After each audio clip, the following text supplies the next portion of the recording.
Today is Wednesday, September 28th, 2011. I'm Matthew T.G. I'm Steve Stanley. I'm Heath Mulligan. And I'm Tony Casey. Welcome to the Techology Show, a weekly podcast featuring technology, theology, and everything in between. The world's only user-antagonistic podcast. This is episode 125. And Heath has been good enough to bring in the cheese head for me. Whoops. Woo! If I could get it on right here. There you go. Yeah, Put it on right. There you go. So I was saying in the pre-show, if some of the studio people are reaching over, just getting a slice of cheese, putting it on a cracker, don't think anything about it. Isn't that the same basic design of Washington crossing the Delaware, the hat he wore? Yes. Yes. Yeah, that's right. That was the model. This is almost patriotic. Yeah. Heath got this for us when he was. What are you doing? What are you doing, Heath? I want people to see. I want people to see the jersey I'm wearing. Okay, all right, let's real quick. Indulge him. Excuse me. Is that a Romo. New Jersey?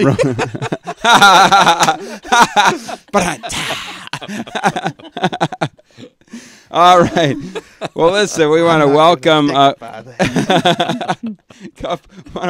a couple of guests. First in studio, our good friend Joan Rampey is with us. Joan, this is the second time you've been on the show, and we thank you for coming in. Hey, glad to be here. And being part of our nonsense. Also, Pastor Richard Hall. Richard, you were with us, 5 or 6 weeks ago? Something like that. Yeah, and he's a pastor of a Wesleyan church in Chesney, South Carolina, Eden Wesleyan Church, and we are very glad to have you this morning. Amen. Great to be here. All right. Well, as we begin our show, we've been letting our listeners know that today the theme of our show is discerning the will of God in the midst of unexpected change or circumstances that are just overwhelming. Recently I became aware of an acquaintance who had a wonderful ministry that was taking off. It's one of these classic stories of where life just seems to be full of opportunities. Doors are opening everywhere. And then all of a sudden, abruptly, that just came to an end when their spouse came in and said, I'm being whole new opportunity, moving to a different part of the United States, and it was a huge geographic move, basically from one coast to another, and all of a sudden it just became really disconcerting. And in the midst of that, as people go through things like that, there's just this sense of all of a sudden they go from thinking that God is orchestrating everything to perhaps God's forgotten me, and where is God in the midst of this, and a feeling of maybe even abandonment from God. And so that's what we want to discuss today. And our guests that are with us, with Joan, her life it really has been in the context of ministry. Her father was a pastor. She married a pastor. And so literally her whole life. Steve, same thing. The context of his life has been ministry. His father was a pastor. For Richard, his dad wasn't a minister, but Richard was raised in the church, and he's been pastoring or in ministry for over 2 decades now. And so let's try to tackle this a little bit, and maybe we can at least give direction to someone out there. So when these things happen, let's just start really basic here. When you just feel like God's abandoning you, life has thrown you a curveball. Where does a believer begin? At what point here do they kind of start all over? Well, I don't want to throw an ideological wet blanket over all of this, but I think one of the basic things for me, and I've been learning this through a whole lot of years and a whole lot of changes, is first of all to remember that it's not all about me. Mm. Mm. And who is to say what circumstance or what upheaval or what change in my life God has not intended for something far beyond the scope of what I can see. But having said that, I will also say in the very beginning, when Buddy and I were getting married, I knew that he was called to ministry, and I had a sense early on that my calling was really to him. Mm. Mm. And so, if he felt God leading in a certain direction, then that was right for us. I remember very well, February the 9th, 1983, a phone call from what then was the Department of Youth. when I took the message from that call, I knew that our lives were going to change. There was just something within me. We were pastoring in a small mill town up in North Carolina. Very happy there. Church was going phenomenal. God had just really touched Buddy.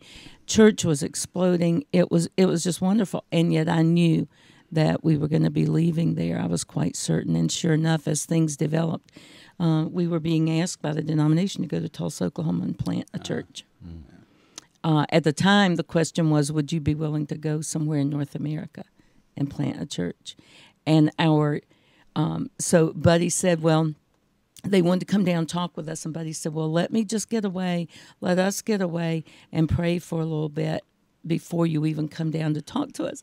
So we went to a nearby town, and I remember checking into the Holiday Inn, and we had gotten sitters for the kids overnight. And we were just going to spend that night really talking and praying. And I refer to it as our Gethsemane experience because Buddy stayed up and prayed all night, and I slept all night. And it was because of my basic commitment to, as God leads him, that is where I go.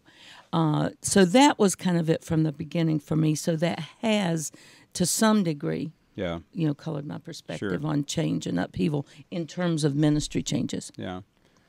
Richard, anything to add to that? Well, yeah. I mean, you use the phrase, you feel like God has abandoned you.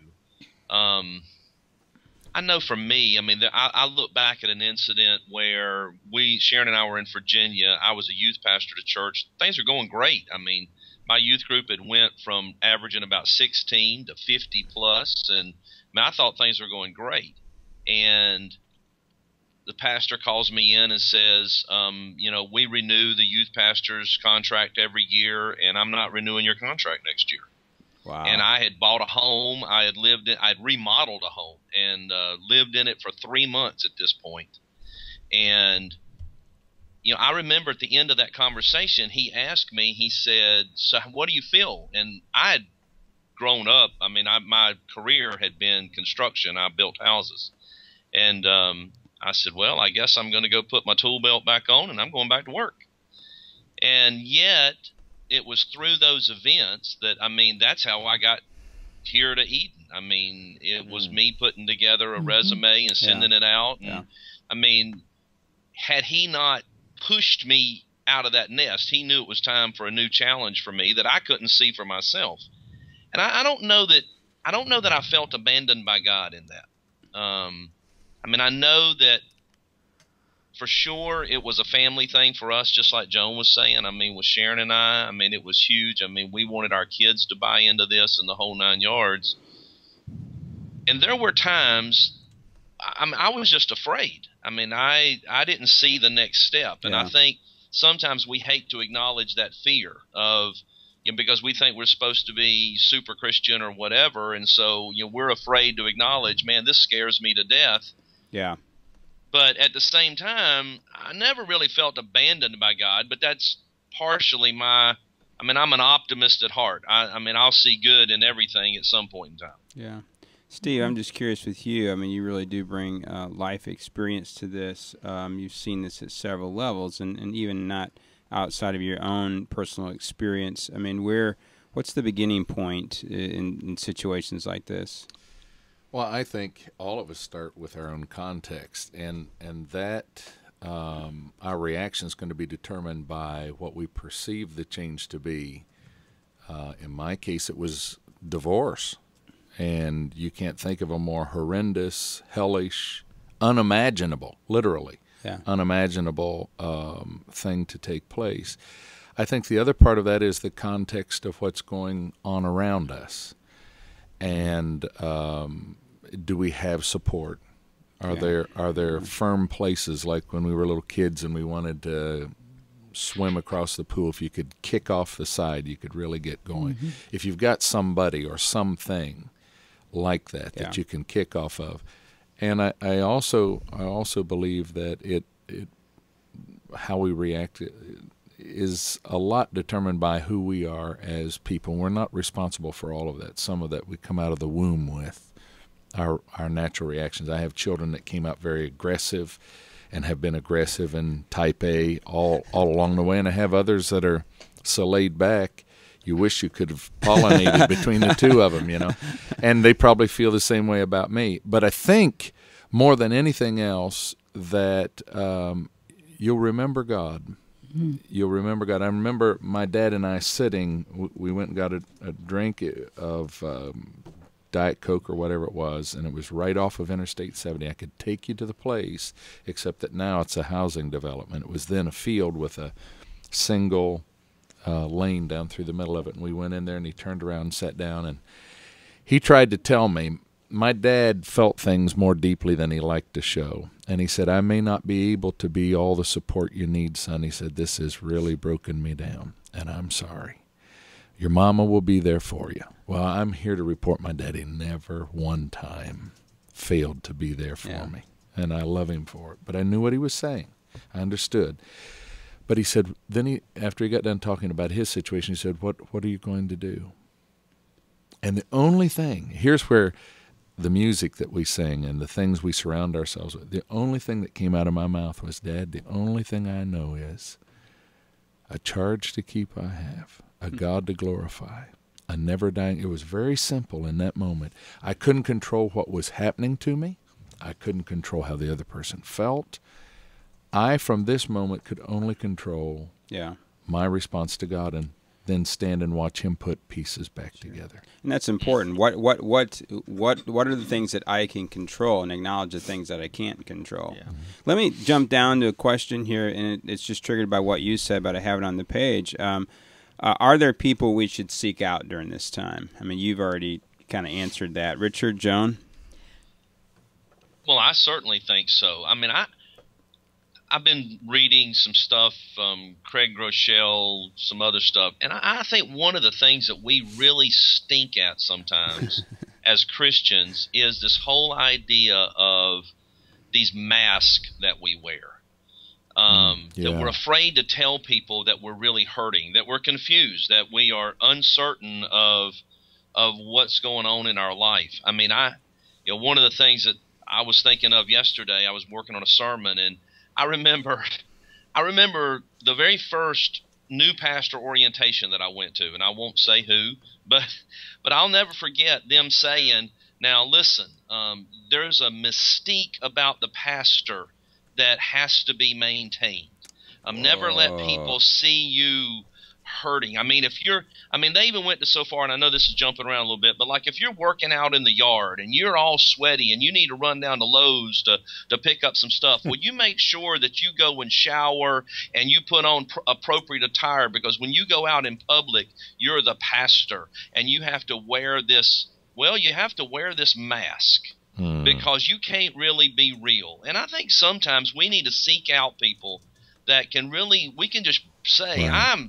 I'm broken, I'm hurting, right. I'm confused. Right. Yeah. And this idea that we have in the church of wearing all these masks is really killing us. Mm-hmm. John? I'm willing to wear the uniform, but not the mask. Oh, I thought you were, Steve. Yeah, great statement from Old Suit there. Yeah. I do think it's important in those times to seek out people in whom we have had confidence before. Right. Mm-hmm. And I remember 7 years after the 1983 decision, we were faced again with a decision after planting the church in Tulsa. And early on in that year of 1990, I just knew in my spirit that something needed to change about our situation. And I went to actually the vice chair of the board. We were very, very close friends. He and his wife with our family. And I just said, I just need you to pray about this. I said, I know God has the plan out there, but I just need you to pray with me about that. Well, in May, when something came up and we were looking at the possibility of moving back to North Carolina, I was faced with leaving what I have always described as probably the most awesome gift set fit job I've ever had. And that was a huge element for me when we realized we were going to be moving back. And I was working as an education administrator for an agency, a faith-based ministry called the Little Lighthouse in Tulsa. It was one of the first President Bush's 1,000 points of light. And it was just an incredible job. But at that point of making the decision, before it had always been, if Buddy says, go, we go. Now I'm attached to something very, very precious to me, something that was matching up with me. And so there was a different processing then. I just wanted to bring that full circle. But what I came to realize is when the decision was made, or at least we got the call from North Carolina, before Buddy ever got home from the board meeting, talking with our board about that, he was very upfront with this gentleman, retired military Air Force colonel, called the house and said, Joan, I believe this is the answer we have been praying for. And there was just this confirmation in that, going to someone that I had such confidence in so many other arenas. But now bringing this full circle, my opening statement, it's not all about me. There were family considerations that we already knew about back here, and some that we did not know, but which surfaced as soon as we returned. And God just reminded me again, this is so much larger than you. Yeah. Amen. What it's cliche-ish to say that we should turn to the Bible, but I'm going to say that, but also be more specific in terms of what biblical story should inform us during times like this. Naomi and Ruth. Yeah. That was the first one that I thought of, because Ruth, in making what to us looks like a very incredibly difficult decision, never knew what God had in mind for her. Yeah, right. Never knew what choosing to do something difficult was going to open for her. Yeah, and it was sacrificial in every way. It was sacrificial. Yes. Mm-hmm. Yeah. I mean, you can certainly throw Joseph into the mix. I mean, wow, he must have thought, man, I had these dreams, and I thought life was going to be so awesome. What am I doing in a pit in prison? And yet, in the midst of all of it, God was still at work. He didn't see it probably at the moment. Yeah. I think you have to surround yourself with the stories that breathe faith into you. Stories like Jesus with Lazarus, Mary and Martha, where they call him, he's sick, you can help right now, but then this situation's too broken. You're too late. If you had been here. I think another one that really helped me in a strange and perverse way was those disciples. Jesus has told them, get in the boat, go to the other side, and I'll meet you over there. And they go. I mean, just what he told them to do. And they're doing just what, and the storm comes up, and these fishermen that know all about boats, presumably, they're out there working, and they're not making any progress. And Jesus, according to the Gospels, is up on the hill watching them for between 6 and 9 hours. He's watching them, and they are straining at the oars, and they're pouring their heart and soul. It's not because they're being slackers that they're not making progress. This is a supernatural storm. He'll come. They almost miss him. When they fear most, that's when he's about to break in on them with blessing. And it just reminds me of the old hymn.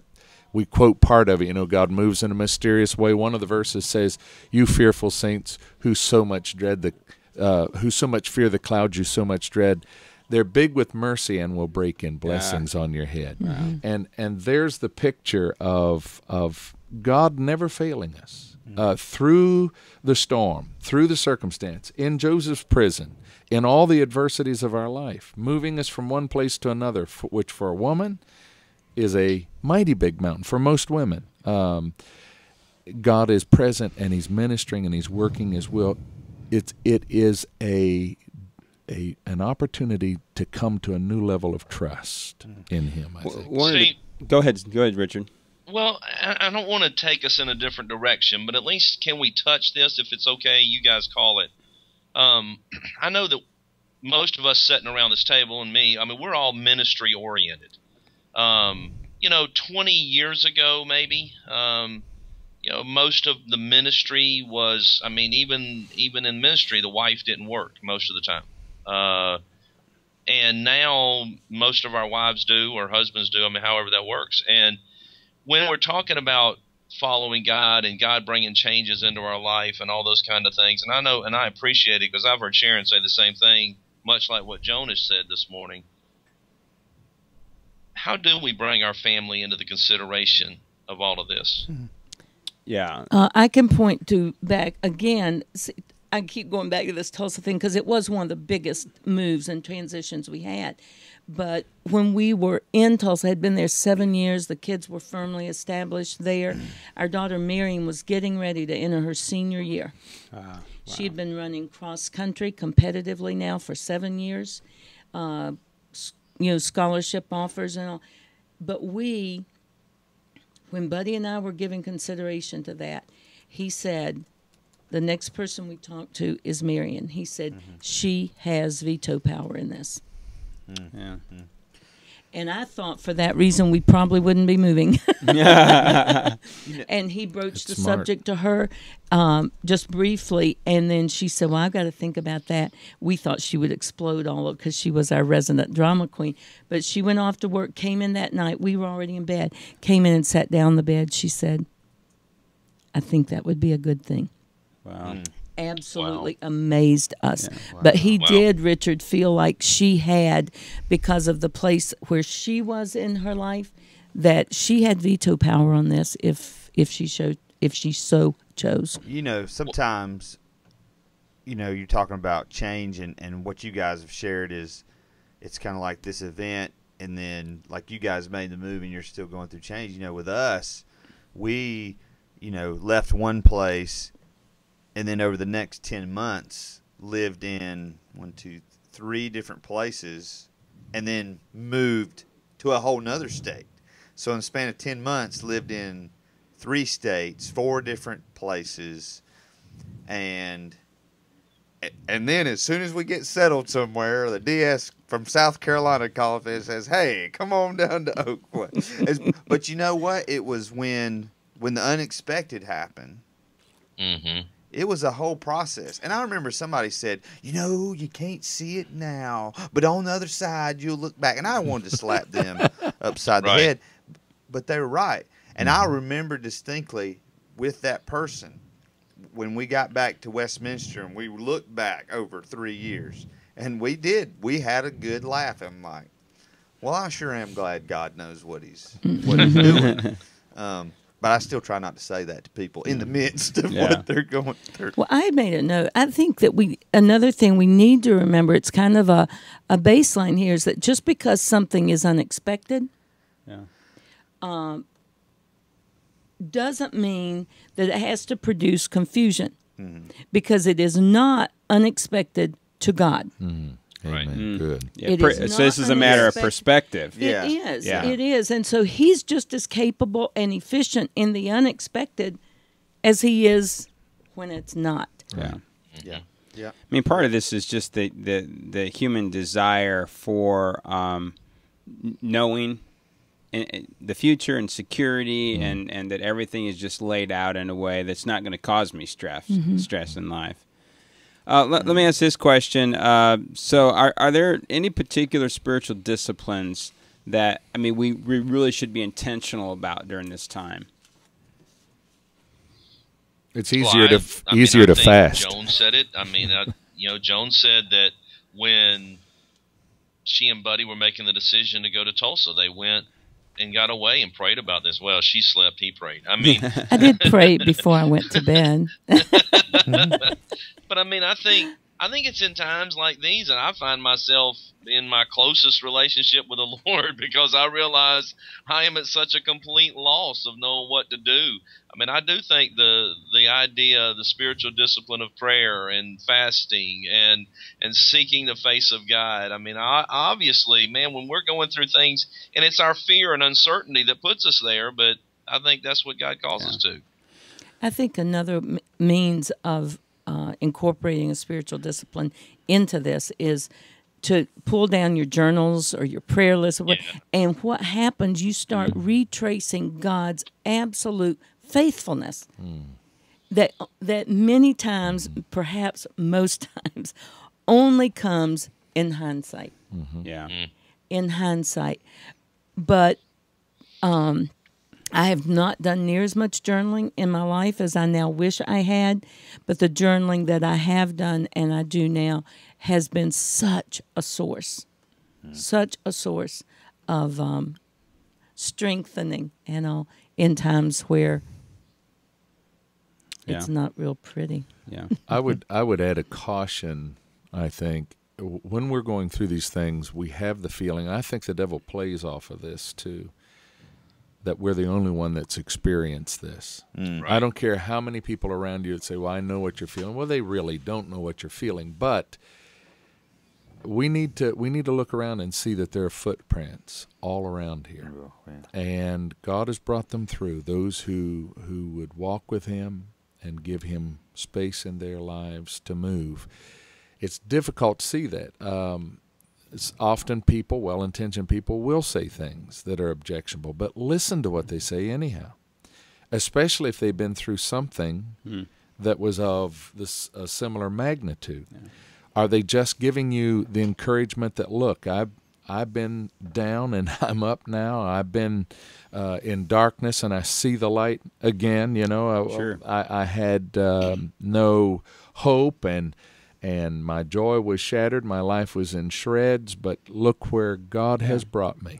And if they're testifying to that, take it to heart. Scripture's full of such verses where David says, I used to be young, now I'm old, but I've never seen the righteous forsaken or the children out begging for bread. You can trust him. So there's praises of hallelujah going on in the chat room. Sorry, go ahead. And part of what you're saying, Steve, ties right back into Richard's statement about being honest with where we are in a position in life. I also, Richard, think it's interesting you talk about, you look back on these moments in your life, and they really, in retrospect, are times when you drew very close to God.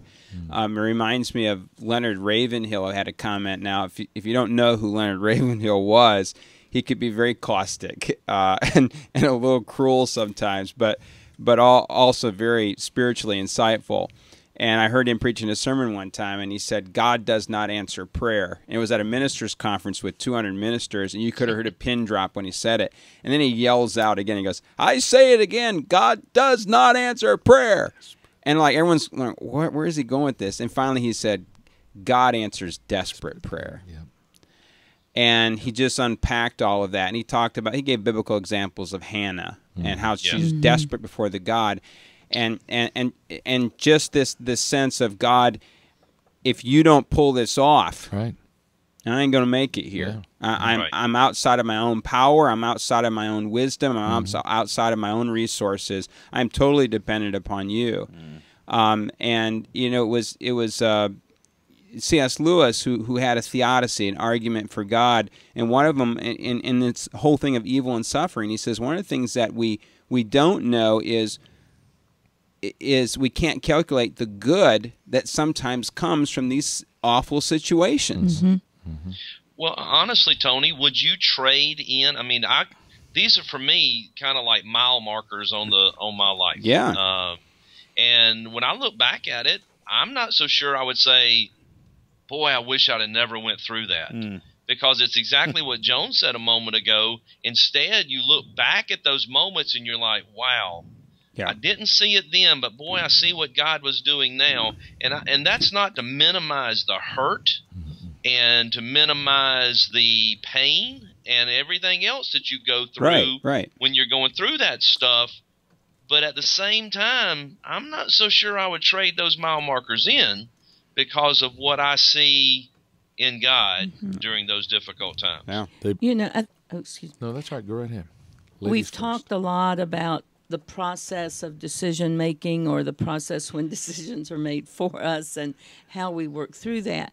I think it's important to also remember that life turns on moments as well. Life turns on moments, and I had a couple of those this summer, and y'all are all fully aware of it. But Tony, I will not forget ever, as long as I have my mind, that morning at district conference when, 6 weeks of just working as hard as you can to get conference ready. Its registration has gone smoothly. Everything's in place. Conference is just beginning. I walk out of the room having gone over procedures with the counting tellers, going over those forms. I step out of that room, and you were waiting there. I know. To tell me about the sudden, tragic, unexpected death of my 26-year-old nephew. Yeah. Life turned on a moment then for me. Everything changed. It was as if the district conference and everything in there was just kind of a side. Almost trivial. Yes. Almost trivial. Yes, in perspective. And then, 14 days later, when our newest grandchild was born, and in those moments to look and realize, unbeknownst to us in terms of ahead of time, she had Down syndrome and some very serious heart issues. Life turned on a moment again. Now, I take those two, and in them I see very, very different things. I have not yet, Richard, what you were just talking about, I have not yet come to find the sense of God working on something, or there being something good coming out of John's death yet. I'm just not. I have to be honest, I'm not there. Even though we've seen some good things happen in some of the cousins' lives and all, I still, when I see the incredible pain and hurt of my brother and sister-in-law, I haven't yet seen the hand of God yet in that. But now in Naomi's birth, I can tell you this, I have never sensed God more near and more real than in those 10, 11, 12 days in the NICU, where it felt as if you were talking to her and talking to God all in the same breath. It was just so enveloping, and I see such beautiful things coming out already out of her life, for her parents, for our extended family. Buddy made the statement just probably 48 hours after her birth. He said, I have a sense that our family would not have been what it needed to be without the birth of this child. So though life turns on the moments, and sometimes life turns on moments, and sometimes you see the hand of God in it and beyond it and after it, and then sometimes it just takes a while. And those are two where it's very different for me right now. I would say the only advice I'd have to people on the outside in situations like hers and well, like all we've all been through, don't try to program the other person on how they go through this. Right. Absolutely. If they feel like laughing hysterically, they probably need it. And the Bible says, rejoice with those that rejoice and weep with those that weep. Try to laugh along. And if you're going through it, understand that one thing doesn't define everything about you. You still retain other aspects of your personality that need expression. And you must sustaining relationships. Yeah. Those are Very absolutely good. important. Yeah. But the greatest thing for me, and Joe Dongell sums this up so beautifully in his commentary on the Gospel of John, is to never forget, as Joe says, that standing within the Trinity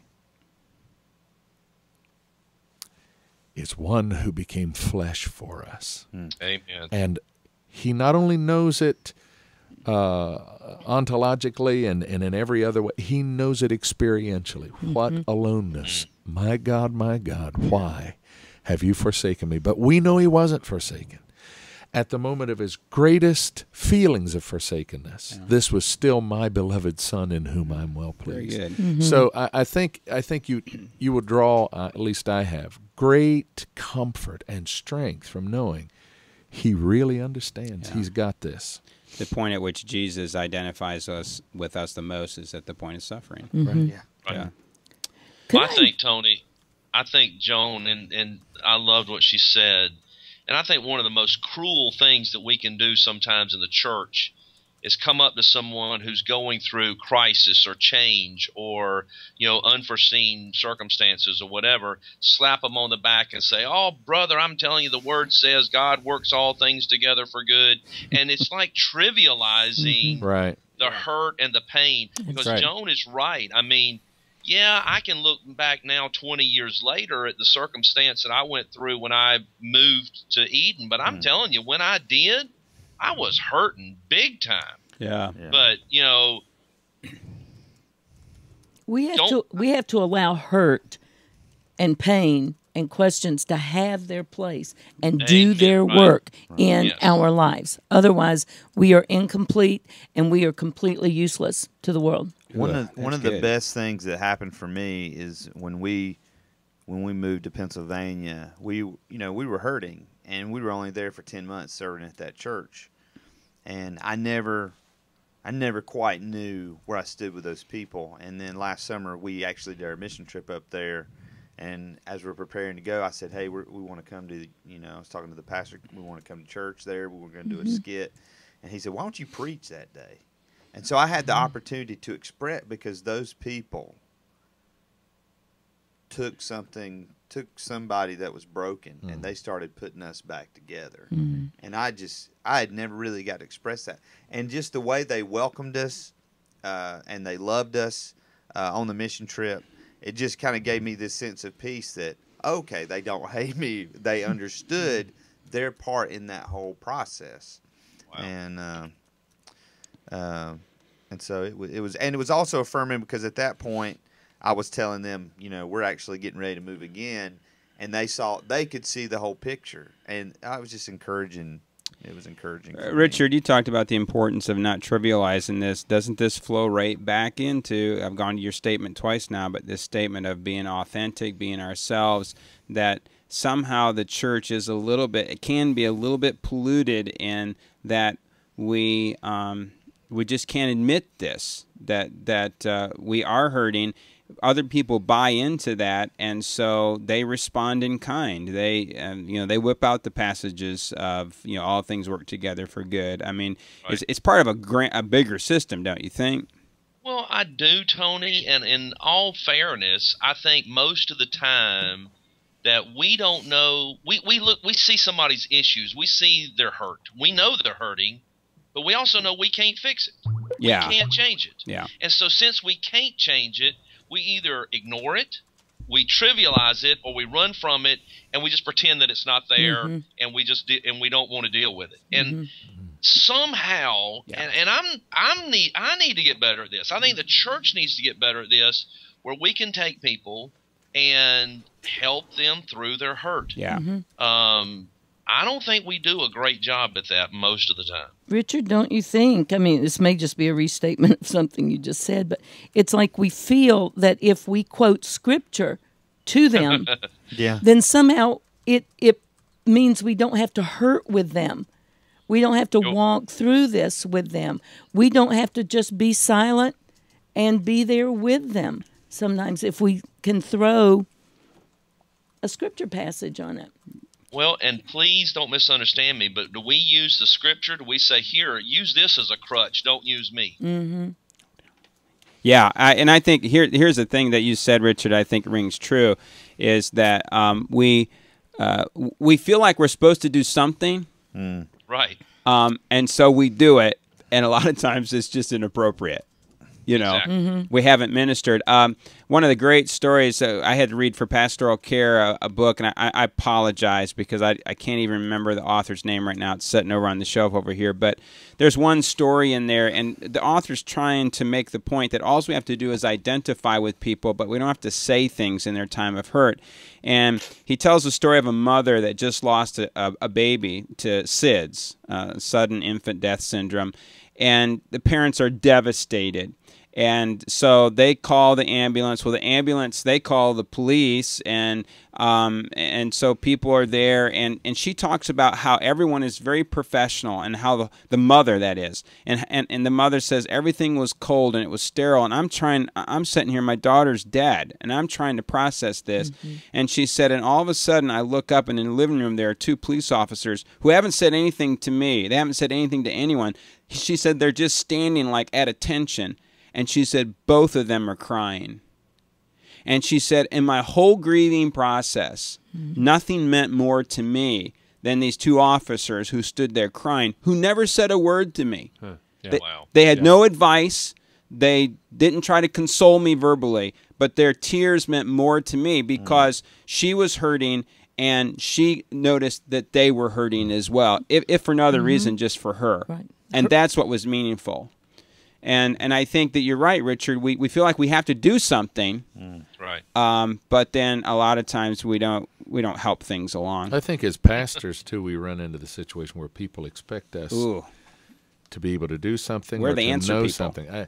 I laugh, and I won't say where this took place because it could eventually backfire. But there was a place where I pastored where, for a certain demographic of the church that came from a certain region, the pastor had to be in the delivery room when the babies were born. And I'll never forget going down the hall. And believe you me, I got to the most remote corner where I could see the least amount of action and everything else. And I went down the hallway to the restroom at one point because, you know, these things take hours sometimes. And I wasn't in there 30 seconds, and the dad was banging on the door saying, "Preacher, you got to come. So and so is her cramps is getting worse and her blood pressure's shooting up." You know, I mean, it was like I was just glad that they didn't cut the legs off of me like we do with rabbits and wear them around. But you felt like a good luck charm. You felt like you were the witch doctor or something, you know. Right. And we don't. The truth is, the excellency of the power is of God, not of us. Yeah. Amen. We're just speaking. We have His Word. We're going to remind people that it will work together, though we don't know how, and it won't help your pain right now. That's what we're here for, is to help your pain. And to remind you that in our presence with you, God is also present. But eventually, if not here, sometime, He'll make sense of it for us. Amen. Right. Well, this has been good. Hopefully, we've given you just a few ideas and maybe just some discussion points in a Sunday school class, an adult Bible study, and hopefully some waypoints, some things that you can hold on to and come back to during times of just extreme pain and life transitions. This time, we're going to turn to "They Said It." Read my lips. I'm going to say this again.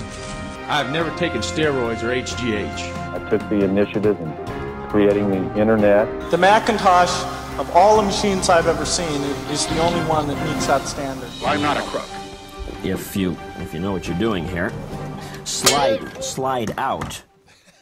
Bayonet Police Chief Mike Rowland thinks they're on the right track. It's not a crime prevention program, it's a crime intervention program. And Pastor Bruce Hook says he's ready to give it a try. Oh yeah, I'm excited, man. Really? I'm eager. I'm just anticipating. What the chief and the pastor hope is that with the help of a judge, some first-time offenders would rather not wind up there, but instead choose to wind up here, or here, or here, or at any of the 56 churches that have agreed to take part in Operation Rock, Restore Our Community.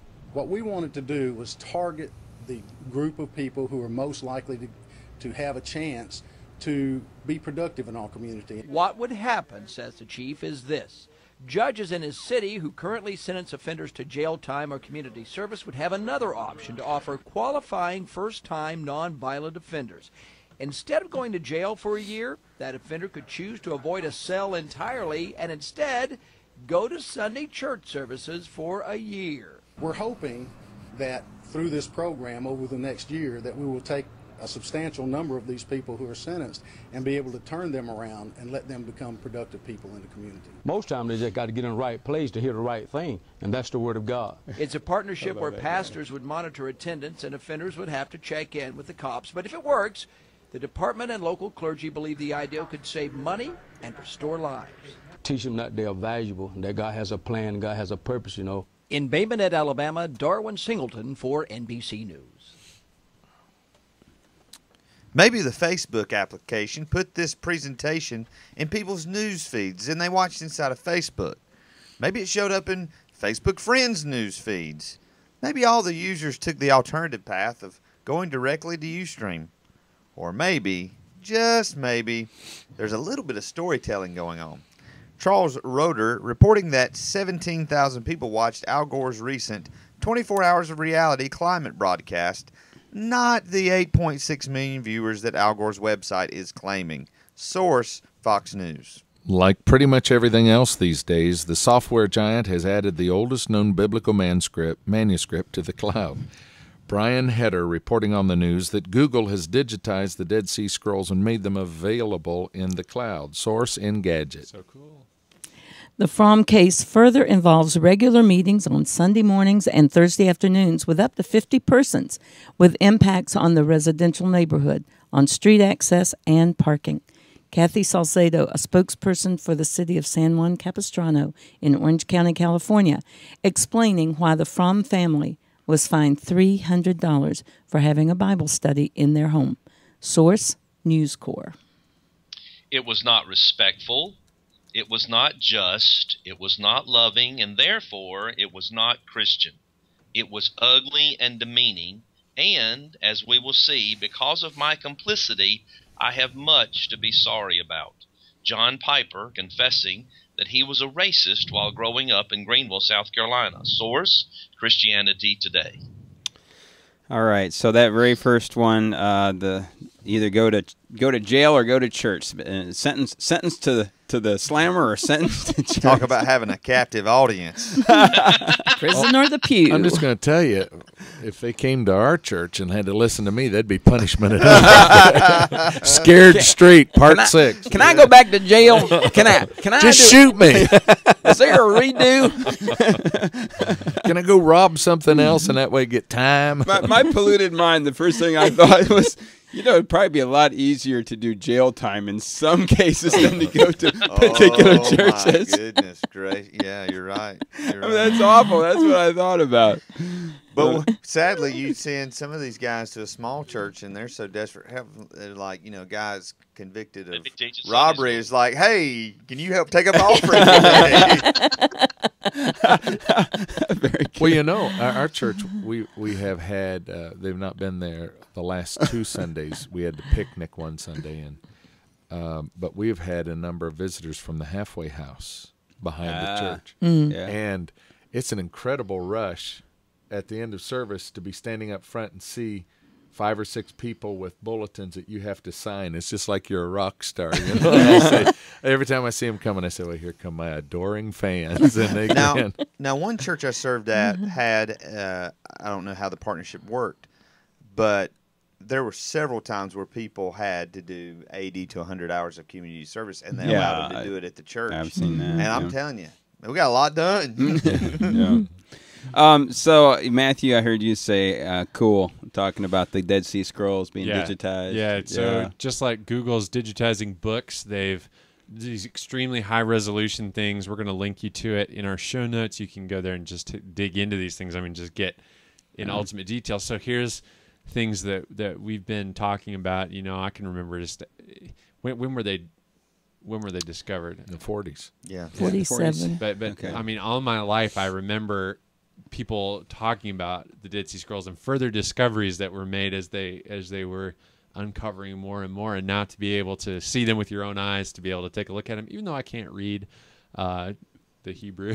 No, it's incredible. It's incredible that now, I mean, they have public access to the Dead Sea Scrolls. I mean, who'd have thought a half a century ago? Yeah. I mean, it was just unfathomable. Yeah. Now, this whole deal with Al Gore, he started this new network, and I will admit I have been watching the current network because they did a series on the top 50 documentaries, and that was really good. And they've had some other. And Inconvenient Truth was #1, right? No. Actually, it wasn't number one. Oh, I can't even. I'm sorry. Yeah, I should know this. A burn I should there, know this. I can't even remember what #1 was, but it was in the top. It was in the top 10. But there's no way. It's a new channel. There's no way 8.6 million people watched him spread his lies. And Come on, I don't get political on us here. I'm not getting. I'm yeah, just I mean, saying. there's quite a. You can understand if they missed it by a little. Right. Yeah. Right. I think part of it too, though, is the way it's counted. And some people. Oh, this is the new math. No, wait a minute. Some people, if you checked good. in, or if you've got a little blurb that shows up on your web page, that's carrying video. I don't know. Some of the news pages I go to, they've got a little thing. Do they count that? I don't even know nightly? that there were 8.6 million people who knew he was doing it. Well, here's the thing. I don't know if you guys realize it or not, but this week watching the show live right now, we have about 12 billion viewers Wow. today. Hey, So- listen to me. Listen to me. I think what Al Gore was has buying that for a discovered, and minute. we might be able to Until he said sue on this billion. basis, is he has discovered the Rampey method. Here comes our buddy and For Joan's those who don't know retirement. what Steve's talking about, we did a you video. go to YouTube, search for my channel, Crashing to the Sea, the YouTube channel. You can find the Rampey method video there. Oh, in dear. my feed. Yeah, enjoy. Creative In ways all of of its counting your irreverence, attendance. it is there. Yes, That's right. yes. And funny. Okay, now, so the story that Joan read, this family's been fined $300 for this Bible study in their home, and it all stems to there are too many cars in the neighborhood. The people who live in the residence are just having a hard time getting around in the neighborhood, and so it's easy to get really emotional about this and say, well, this is awful. But I wonder if it wasn't a Bible study, but if it was a civic gathering, would we feel different about this? Right, Yeah. right. Yeah. Or a group of Amway people, Yeah, that's right. Yeah. having their convocation. I mean, you don't know. I did go, I read a little deeper into this, and they actually live in a semi-residential neighborhood. It's not like a house. Yeah. So I don't know. I know that Monday I parked at the soup kitchen and somebody blocked me in, and I was getting ready to go make my deliveries and I couldn't, and I was like, well, I don't know who would park at the wrong place, and I got kind of mad, but then I was like, oh well, I'll just wait. So you're the one that keyed me? Is that right? Well, I when I was in Chicago one time, I was going through a neighborhood. There was a faith-based group that was gathering. It wasn't a Christian. It was another religion, but it was hard to even go down the street because cars are on both sides. And as I was reading this story, I was thinking of that situation because my reaction to this was, this is crazy. This event shouldn't be held right here. Right. It's not only is it inconvenient, it's a hazard in terms of, and this was a neighborhood where it's house to house to house to house. Right. And so when I read this story, I read that in mind. And part of the reason, again, I was raised in Wisconsin where we have all kinds of ordinances. And so now in South Carolina, we have no ordinances. So if you want to take a trailer and just hang it on the side of a hill here in South Carolina, you can do it. And they do. Yeah, and they do. Yes. Yeah. and they bring the goats with them. Yeah. And so, I mean, I was actually going through a neighborhood where this probably could have been stopped real quick because there were ordinances against that. Yeah. They weren't supposed to be doing it. And, so, I mean, how much of this is nanny state? How much of it is reasonable? Let me play DA. I don't. Devil's advocate. District attorney. If you take the stories of the Book of Acts and you see these guys coming to town and riots break out and crowds and the marketplace is all torn to shreds, I think that we have to take certain risks for the freedoms we have.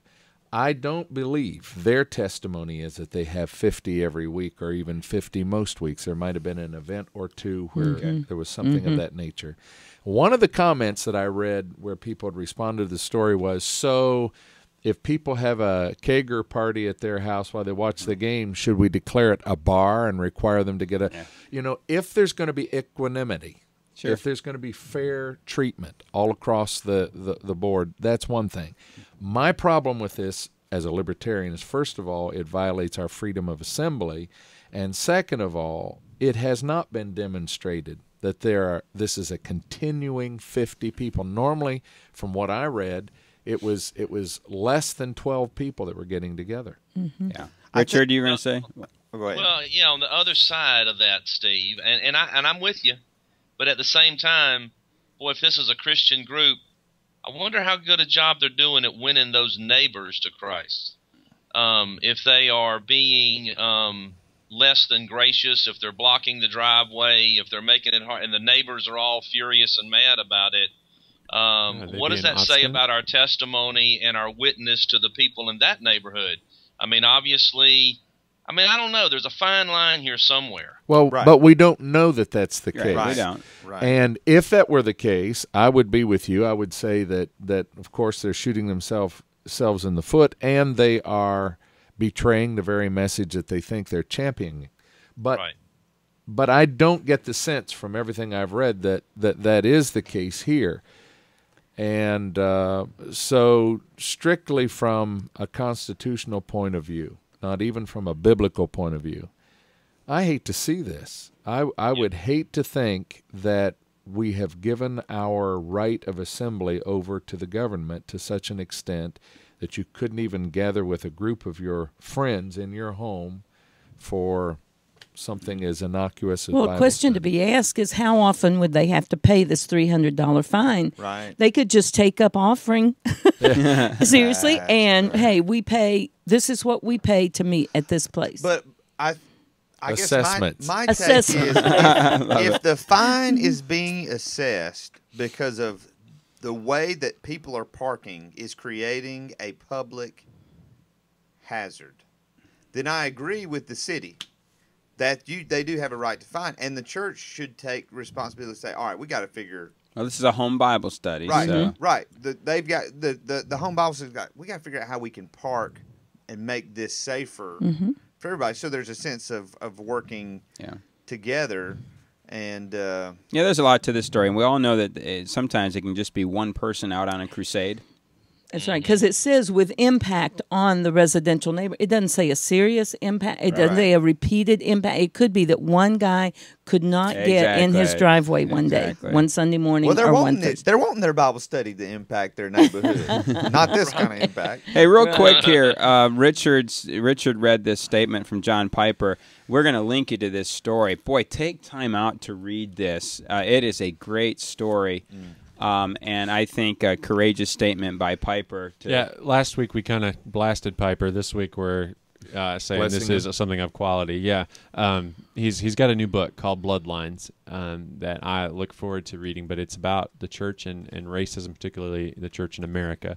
And grew up in Greenville, South Carolina, so I didn't even know that. I didn't know Piper. that. I didn't either. Yeah. I had no idea. I'd be curious to know, where in the area, because Greenville can be a broad term, and what church and all that kind of good stuff. But I look forward to reading this book. The article's good as well. So. Interesting. I mean, he and Jesse Jackson were raised in the same town during the same era, and he alludes to that. It's fascinating just to think. I mean, I see right now the wheels are turning. I'm but trying to keep my mouth shut. But really, with Piper, part of the admission here is that he was part of segregation in the South, and he said this idea of separate but equal. Let's be honest, it wasn't equal, and so he made it through the culture because he was white, and then he left. He went to other places, and of course, eventually settled in Minnesota, where he's had his career basically. So great read. I mean, just really take time out, look up that article. Worth the time.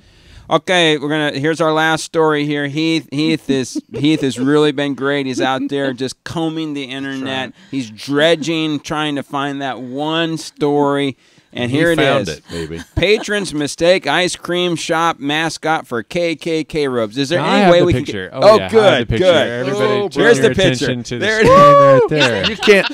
You can't lick that, you know. Here's the thing. As I said in the pre-show, can you imagine people who are going by and saying, "You racist! You bigot!" Oh, his response is, "I'm just an ice cream cone, man." I'm just, Well, they could have designed it a little bit better.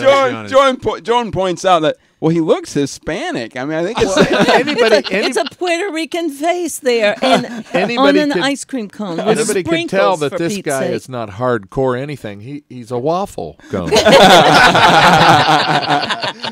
Who put sprinkles on a cone anyway? You know what?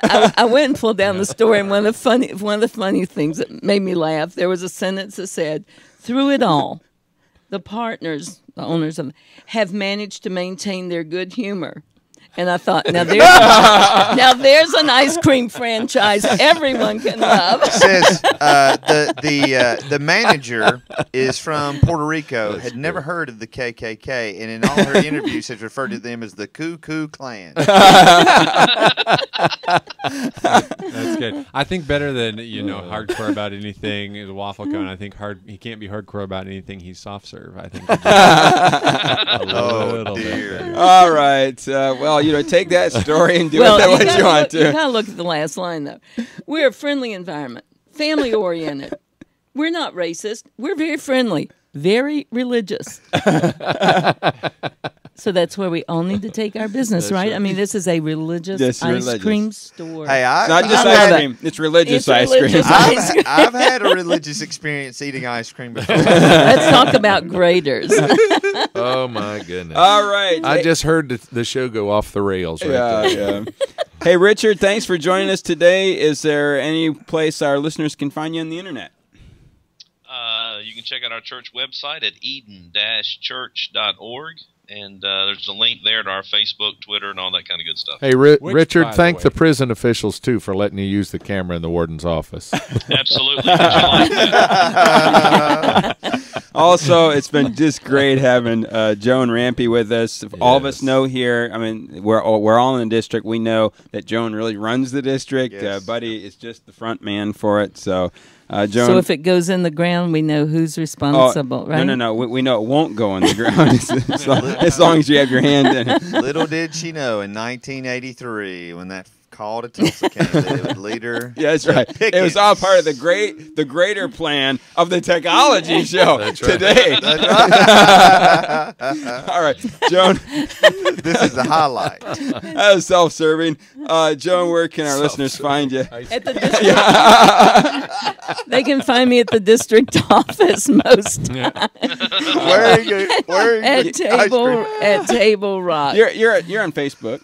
I am on Facebook. We've got to get you and Richard short names on Facebook. I've got lower thirds here with your Facebook profiles, and you guys are still using profileid.php ? ID number 0006193. Hey, well, I told you, Richard's in prison. Hey, Matthew, if you find me a good IT guy who can do that for me, right, stick around after the show. Will nail you that. You brought your computer, right?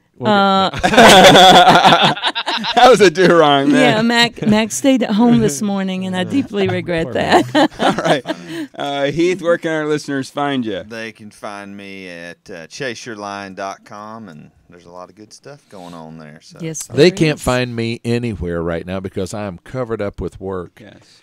But if they want to get an email to me, pastorses@gmail.com or hucksdefeat, HUCKSDEFEAT at gmail.com. Huck's not even running. How can you do that?